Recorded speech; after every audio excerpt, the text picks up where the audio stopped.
Hello student. आज हम आप लोगों के साथ मॉडर्न सिस्टम के आधार पर जर्नल एंट्री करने के बारे में डिस्कस करने जा रहा हूं। जर्नल एंट्री करने के दो सिस्टम हैं, एक ट्रेडिशनल सिस्टम और दूसरा मॉडर्न सिस्टम। परंपरागत सिद्धांत और आधुनिक सिद्धांत। ट्रेडिशनल सिस्टम जो लूकास पेसियोली के द्वारा जनरेट किया गया था, उसके आधार पर अकाउंट्स तीन प्रकार के होते हैं: पर्सनल अकाउंट, रियल अकाउंट्स और नॉमिनल अकाउंट्स। और प्रत्येक अकाउंट्स के रूल दिए गए हैं। जैसे पर्सनल अकाउंट्स के रूल दिए गए हैं, debit the receiver and credit the giver. Real accounts का रूल है, debit what comes in and credit what goes out. और नॉमिनल अकाउंट्स का रूल है, debit all expenses and losses and credit all income and gains. तो वहां पर traditional system के आधार पर उस रूल के आधार पर एंट्री किया जाता है। लेकिन मॉडर्न जो सिस्टम है, यहां पर बेसिकली कोई रूल नहीं दिया गया है। ये जो है अकाउंट्स के बैलेंस के आधार पर इस सिस्टम में के अंतर्गत एंट्री किया जाता है। मॉडर्न सिस्टम के आधार पर अकाउंट्स को 5 भागों में क्लासिफाई किया गया है, बांटा गया है। एसेट्स अकाउंट, एक्सपेंसेस अकाउंट, तीसरा कैपिटल अकाउंट, चौथा लायबिलिटीज अकाउंट और पांचवा इनकम अकाउंट। तो मॉडर्न ट्रेडिशनल सिस्टम के आधार पर अकाउंट्स 3 प्रकार के होते हैं: पर्सनल अकाउंट, रियल अकाउंट्स और नॉमिनल अकाउंट। लेकिन मॉडर्न सिस्टम के आधार पर अकाउंट्स 5 प्रकार के होते हैं: assets account, expenses account, capital account और लायबिलिटीज अकाउंट।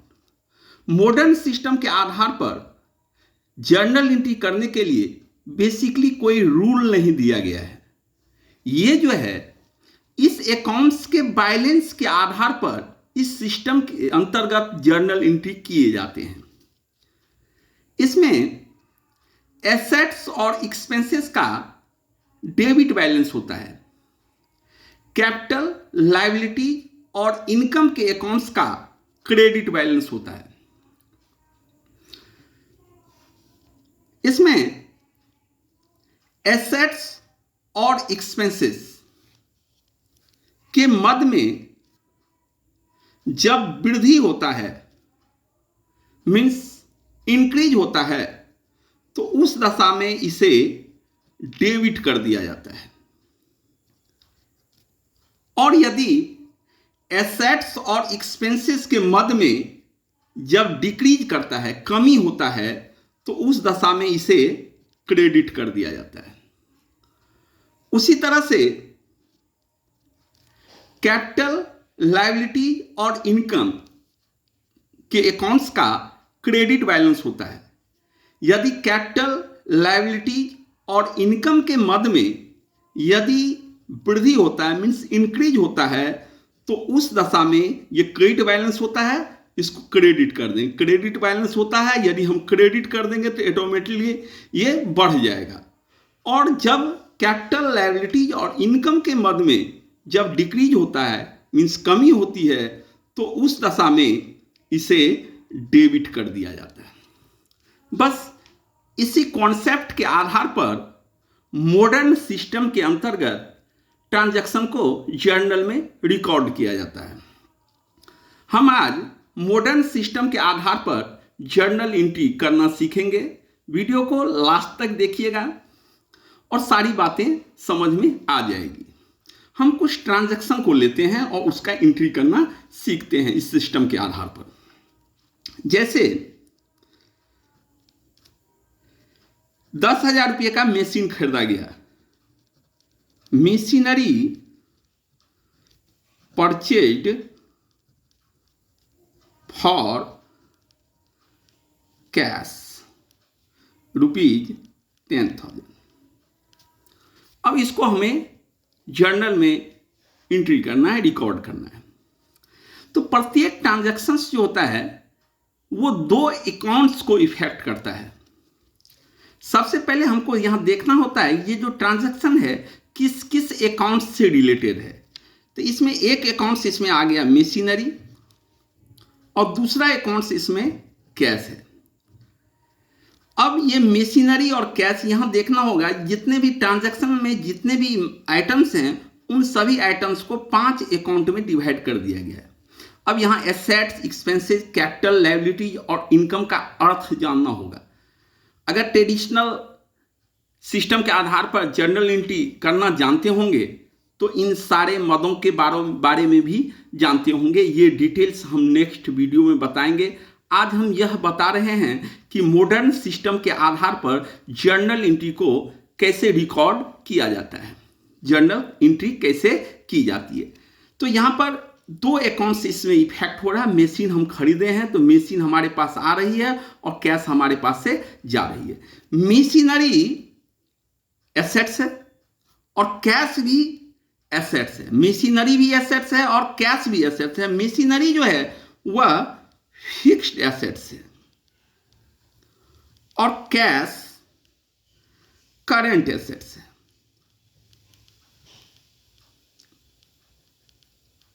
तो ये ट्रांजैक्शन जो है का दोनों एस्पेक्ट जो है वह एसेट्स को इफेक्ट कर रहा है। एसेट्स का कौन सा बैलेंस होता है? डेबिट बैलेंस होता है।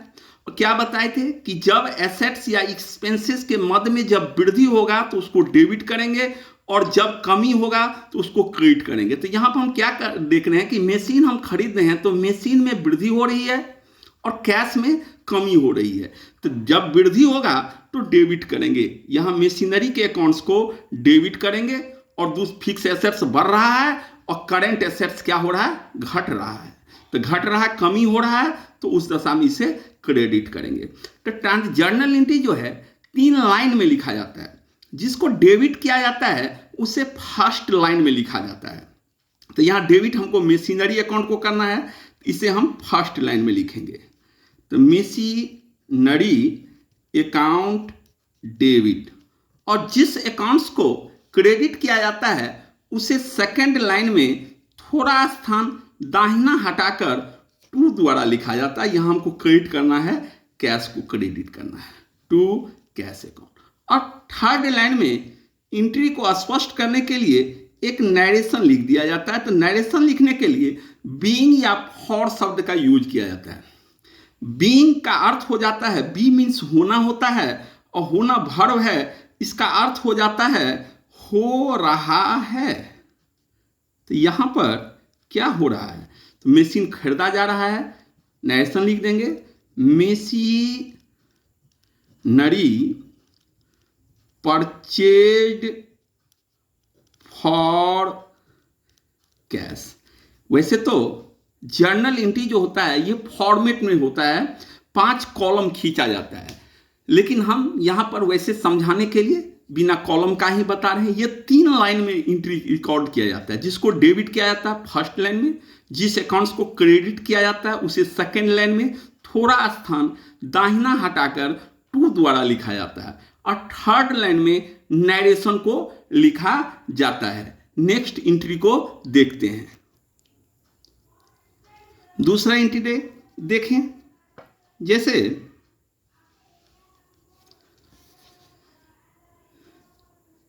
Salary paid rupees 10,000। अब यहां पर सबसे पहले हमको अकाउंट्स को देखना होता है कि ये जो ट्रांजैक्शन है वह किस अकाउंट से रिलेटेड है। एसेट्स अकाउंट से या एक्सपेंसेस अकाउंट से या कैपिटल अकाउंट से या लायबिलिटीज अकाउंट से या इनकम अकाउंट से। तो यहां पर सैलरी पेड किया गया, तो सैलरी जो है ये पेड किए हैं तो ये एक्सपेंसेस हो गया। एक्सपेंसेस जब हो गया तो एक्सपेंसेस का कौन सा बैलेंस होता है? डेबिट बैलेंस होता है। और एक्सपेंसेस की दशा में यदि एक्सपेंसेस बढ़ेगा तो डेबिट करेंगे और घटेगा तो उस दशा में क्रेडिट करेंगे। दूसरा अकाउंट्स, प्रत्येक ट्रांजैक्शन में 2 अकाउंट्स होता है। दूसरा अकाउंट्स यहां जो पेड किए हैं, क्या पेड किए हैं? कैश पेड किए हैं। तो कैश जो है वह किस में आएगा? एसेट्स में ही आएगा। सैलरी एक्सपेंसेस में आएगा और कैश एसेट्स में आएगा। सैलरी यहां पर मेरा एक्सपेंसेस अकाउंट हो गया, एक्सपेंसेस अकाउंट, और कैश जो है वह एसेट्स है तो रियल अकाउंट्स हो गया, रियल नहीं सॉरी, यहां पर कैश जो है वह एसेट्स अकाउंट हो गया। तो यहां पर सैलरी पेड किए हैं तो एक्सपेंसेस मेरा क्या हो रहा है, एक्सपेंसेस यहां पर बढ़ रहा है। तो जब ये वृद्धि होगा एक्सपेंसेस में तो उस दशा में इसको डेबिट करेंगे।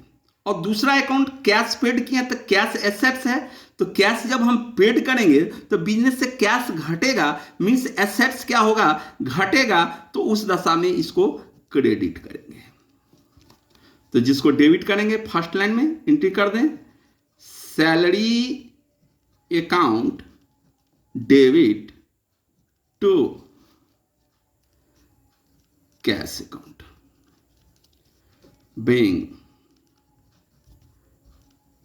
Salary paid. आइए नेक्स्ट ट्रांजैक्शन को देखते हैं।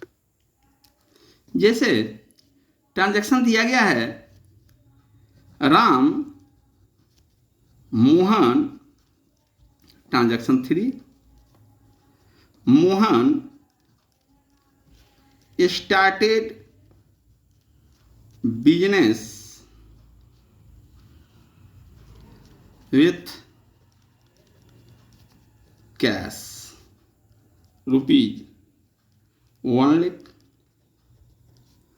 राम मोहन 1 लाख रुपया से बिजनेस स्टार्ट किया, मीन्स राम मोहन बिजनेस में 1 लाख रुपया लगाया। तो पहले हमको अकाउंट्स को देखना होता है, किसके द्वारा कैश लगाया गया है, राम मोहन, और दूसरा अकाउंट्स इसमें कैश है।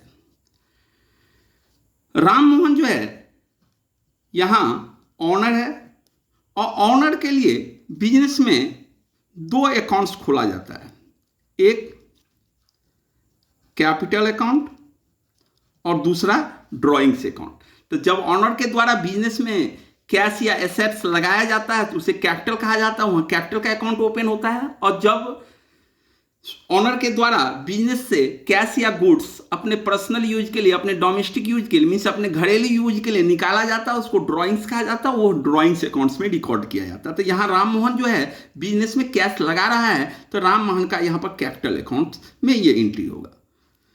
और दूसरा कैश, कैश यहाँ पर क्या हो गया, एसेट्स का अकाउंट हो गया, एसेट्स अकाउंट। तो एसेट्स और कैपिटल, एसेट्स और कैपिटल, तो यहां पर एसेट्स को देखना होगा। तो एसेट्स का कौन सा बैलेंस होता है, डेबिट बैलेंस होता है। और जब एसेट्स में वृद्धि होगा, इंक्रीज होगा, तो उस दशा में डेबिट, और एसेट्स में जब डिक्रीज होगा तो उस दशा में क्रेडिट। यहां बिजनेस में कैश लगा रहा है, कैश यहां बिजनेस में आ रही है, तो ऑलरेडी एसेट्स क्या हो रहा है, बढ़ रहा है। तो जब एसेट्स बढ़ रहा हो तो उस दशा में इसको डेबिट करेंगे। और दूसरी तरफ यहां पर ऑनर के द्वारा बिजनेस में कैश लगाया गया है, तो ऑनर का कैपिटल अकाउंट्स में ये पोस्टिंग किया जाएगा, तो कैपिटल क्या होगा, बढ़ेगा। तो कैपिटल का क्रेडिट बैलेंस होता है, और कैपिटल में जब वृद्धि होगा तो उस दशा में क्रेडिट करेंगे। क्रेडिट जब कर देंगे तो ऑलरेडी प्लस हो जाएगा, और जब इसको डेबिट करेंगे, क्रेडिट में अगर डेबिट कर देंगे तो वो क्या हो जाएगा, माइनस हो जाएगा। यहाँ कैपिटल क्या हो रहा है, बढ़ रहा है, तो कैपिटल जब बढ़ रहा है तो उस दशा में क्रेडिट करेंगे। तो कैपिटल को यहां पर हमें क्रेडिट करना है, तो कैश को डेबिट करेंगे। एंट्री हमारा बन जाएगा cash account debit to, capital को क्रेडिट करना है, to capital account. Third line में इसके नरेशन को शो कर देंगे, बिजनेस स्टार्टेड विथ कैश, या Ram Mohan business started with cash, business started with cash. चलिए नेक्स्ट ट्रांजैक्शन को देखते हैं। जैसे नेक्स्ट ट्रांजैक्शन ले लें, रेंट पेड ₹5,000। अब यहां पर पहले हमको अकाउंट्स को देखना होगा। कि ये ट्रांजैक्शन है वह किस अकाउंट से रिलेटेड है, एसेट्स अकाउंट से या एक्सपेंसेज अकाउंट से या कैपिटल अकाउंट से या लायबिलिटीज अकाउंट से या इनकम अकाउंट से। तो रेंट जो है यहाँ पर हम पेड किए हैं तो ये हमारा क्या हो जाएगा, एक्सपेंस हो जाएगा, एक्सपेंसेज अकाउंट हो गया, ये रेंट यहाँ पर एक्सपेंस हो गया, एक्सपेंसेस अकाउंट में आ गया। और रेंट में क्या पेड किए हम, 5,000 रुपया पेड किए हैं, तो रुपया जो है वह एसेट्स हो जाएगा, कैश करेंट एसेट्स है, तो ये हमारा हो गया एसेट्स अकाउंट। ठीक है, अब आ जाए हम एक्सपेंसेज और एसेट्स। तो यहाँ एक्सपेंसेस और एसेट्स दोनों ही अकाउंट्स का डेबिट बैलेंस होता है। अब यहाँ पर अगर एसेट्स और एक्सपेंसेस के मद में जब वृद्धि होगा तो उस दशा में डेबिट करेंगे। क्यों डेबिट करेंगे, ये डेबिट बैलेंस है और अगर हम डेबिट कर देंगे तो ऑटोमेटिक क्या हो जाएगा, बढ़ जाएगा। अगर हम क्रेडिट कर देंगे, बैलेंस होता है यहाँ पर डेबिट, कर रहे हैं क्रेडिट, तो क्या होगा, घट जाएगा। तो यहाँ पर क्या देखना है कि ये एसेट्स और एक्सपेंसेस में वृद्धि हो रहा है या कमी हो रहा है। तो यहाँ हम रेंट पेड किए तो रेंट क्या हो गया, हमारा एक्सपेंसेस हो गया। तो रेंट पेड किए तो मेरा खर्चा क्या हो गया, बढ़ गया। और खर्चा जब बढ़ेगा तो उस दशा में क्या कर देंगे, इसको डेबिट कर देंगे। ठीक, अब आ जाए एसेट्स। कैश एसेट्स है, तो एसेट्स में जब वृद्धि होगा तो उस दशा में डेबिट मीन्स इंक्रीज, और जब कमी होगा तो उस दशा में क्रेडिट। यहां पर हम कैश पेड कर रहे हैं, तो कैश पेड कर रहे हैं, रेंट जब ही पेड किया तो रेंट में हमको कैश पेड करना होगा, तो एसेट्स मेरा क्या हो रहा है, कम हो रहा है, इसीलिए इसको एसेट्स में कमी जब होगा तो उस दशा में क्रेडिट कर देंगे। तो मेरा एंट्री बन गया यहां पर rent paid, rent account debit, और कैश को क्रेडिट करेंगे to cash account. Third line में नरेशन को शो करेंगे, बीइंग रेंट पेड। चलिए इसी नेक्स्ट एंट्री को देखते हैं। यहां पर हम रेंट पेड किए थे, अगर हम रेंट रिसीव्ड करें तो कैसे लिखेंगे, रेंट रिसीव्ड या अदर कोई इनकम का कोई मत, रिसीव्ड रुपीज 10,000।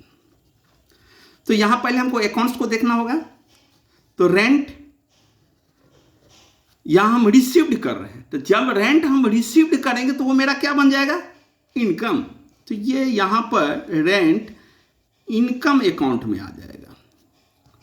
और कैश रिसीव्ड किए हैं तो कैश जो है वो करेंट एसेट्स है, तो ये एसेट्स का अकाउंट्स हो जाएगा। अब यहां पर रेंट इनकम है, और इनकम का कौन सा बैलेंस होता है, क्रेडिट बैलेंस होता है। और जब कैपिटल लायबिलिटी इनकम, तीनों के लिए सेम ही बात होता है, ये इसी के कॉन्सेप्ट पर बन जाता है। इनकम का क्रेडिट बैलेंस होता है, और इनकम जब बढ़ेगा तो उस दशा में क्रेडिट, और जब ये घटेगा तो उस दशा में डेबिट। तो यहां हम रेंट रिसीव्ड कर रहे हैं तो मेरा इनकम बढ़ रहा है, तो जब इनकम मेरा बढ़ेगा तो उस दशा में इसको क्रेडिट कर देंगे। ठीक है, एसेट्स का डेबिट बैलेंस होता है, और एसेट्स में जब वृद्धि होगा तो उस दशा में डेबिट, और एसेट्स में जब कमी होगा तो उस दशा में क्रेडिट। यहां हम रेंट रिसीव्ड किए हैं तो हमको कैश प्राप्त हुआ है, मीन्स कैश में क्या हो रहा है, वृद्धि हो रहा है, मीन्स मेरा एसेट्स क्या हो रहा है, बढ़ रहा है। तो बढ़ रहा है तो जब एसेट्स में वृद्धि होगा तो उस दशा में इसको डेबिट कर देंगे। तो यहां पर किसको डेबिट करना है, कैश को। तो कैश एंट्री मेरा बन जाएगा कैश अकाउंट डेबिट, और रेंट को क्रेडिट करना है to rent account, being rent received. पहले ही कह दिए हैं ये एंट्री का कोई प्रोसेस नहीं है। एंट्री जो है कॉलम 5 कॉलम फॉर्मेट में बनाया जाता है। हम आप लोगों को समझाने के लिए इस तरह से बता रहे हैं। चलिए नेक्स्ट ट्रांजैक्शन को देखते हैं। चलिए ट्रांजैक्शन 6 देखें।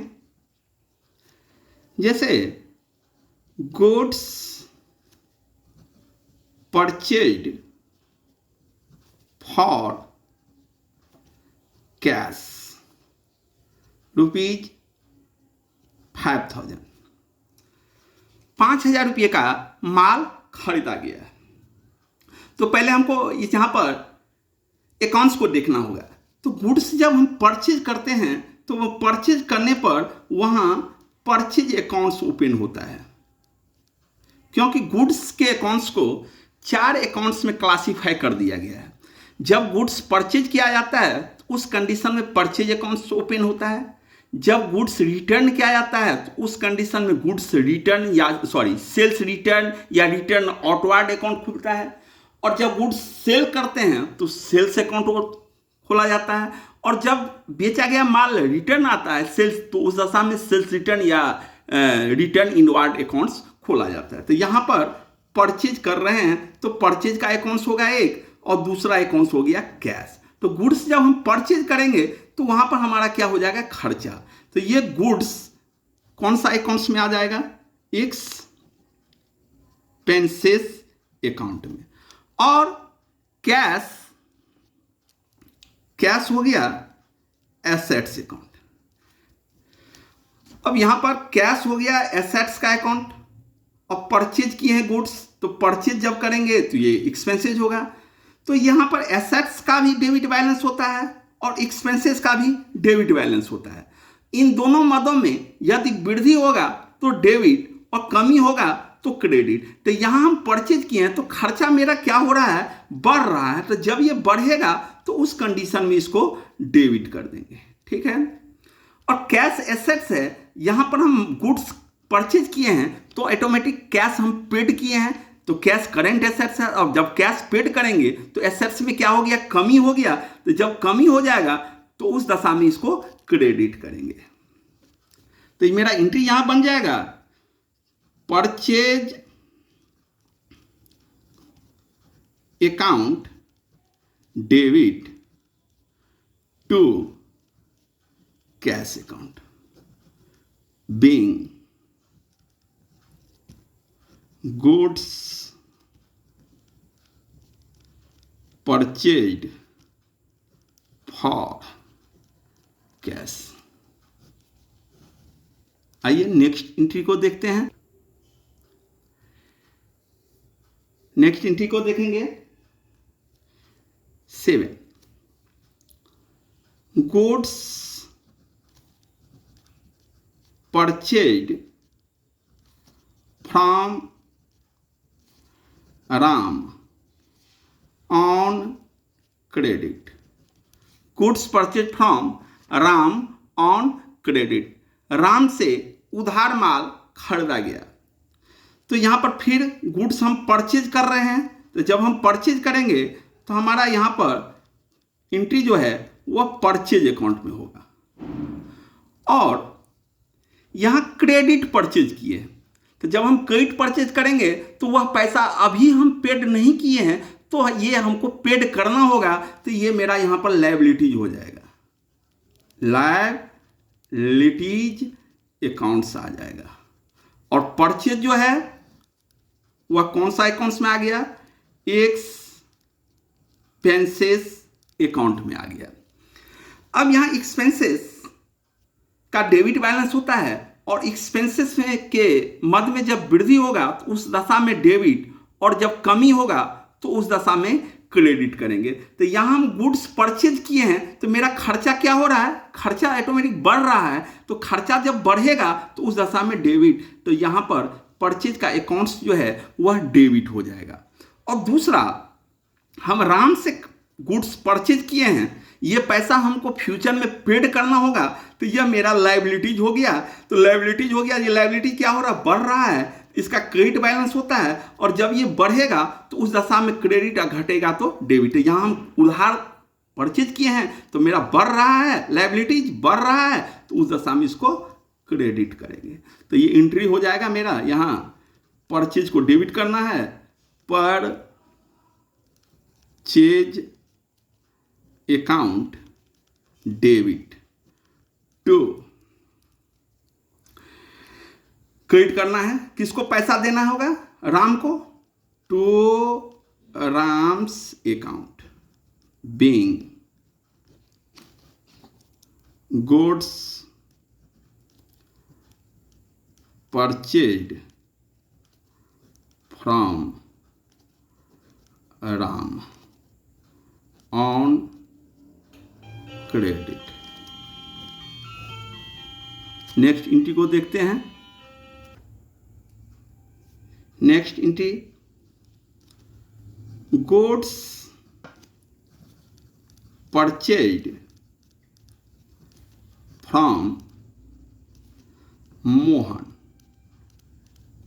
On cash ₹10,000। मोहन से 10,000 रुपये का माल कैश में परचेज किया, मीन्स नकद परचेज किया गया है। तो फिर यहां पर गुड्स हम परचेज किए हैं, तो यहां पर परचेज का अकाउंट खुलेगा और कैश पेड कर दिए हैं मोहन को, तो यहां मेरा कोई लायबिलिटी नहीं बन रहा है। देखो, ट्रांजैक्शन में किसी पर्सन का अकाउंट तब खोला जाता है जब क्रेडिट परचेज हुआ हो या क्रेडिट सेल हुआ हो, क्योंकि तभी वह लायबिलिटीज होगा अगर क्रेडिट परचेज करेंगे। तो यहां पर हम कैश पेड कर रहे हैं, तो कैश कौन सा अकाउंट्स में आ गया? कैश हो जाएगा हमारा एसेट्स का अकाउंट। और परचेज किए हैं तो परचेज कौन सा अकाउंट्स में आएगा? परचेज खर्चा है, एक्सपेंसेस अकाउंट हो जाएगा, एक्सपेंसेस अकाउंट। अब यहां पर हम गुड्स परचेज किए हैं और पैसा हम दिए हैं, पैसा जा रही है, कैश एसेट्स है, तो एसेट्स में जहां कैश जा रही है तो एसेट्स मेरा क्या हो रहा है? घट रहा है। और जब एसेट्स में कमी होगा तो उस दशा में इसको क्रेडिट करेंगे। और खर्चा मेरा क्या हो रहा है? बढ़ रहा है, तो बढ़ रहा है तो उस दशा में डेबिट करेंगे। तो यहां एंट्री हो जाएगा purchase account debit to cash account. Being narration दे दें, being goods purchased for cash from Mohan. I hope ये सारे एंट्री आपको समझ में आए होंगे। शेष जो एंट्री है वह हम नेक्स्ट वीडियो में बताएंगे। अगर आपको समझ में आया हो तो वीडियो को शेयर करें और हमारे YouTube चैनल को सब्सक्राइब करें, लाइक करें। Thank you.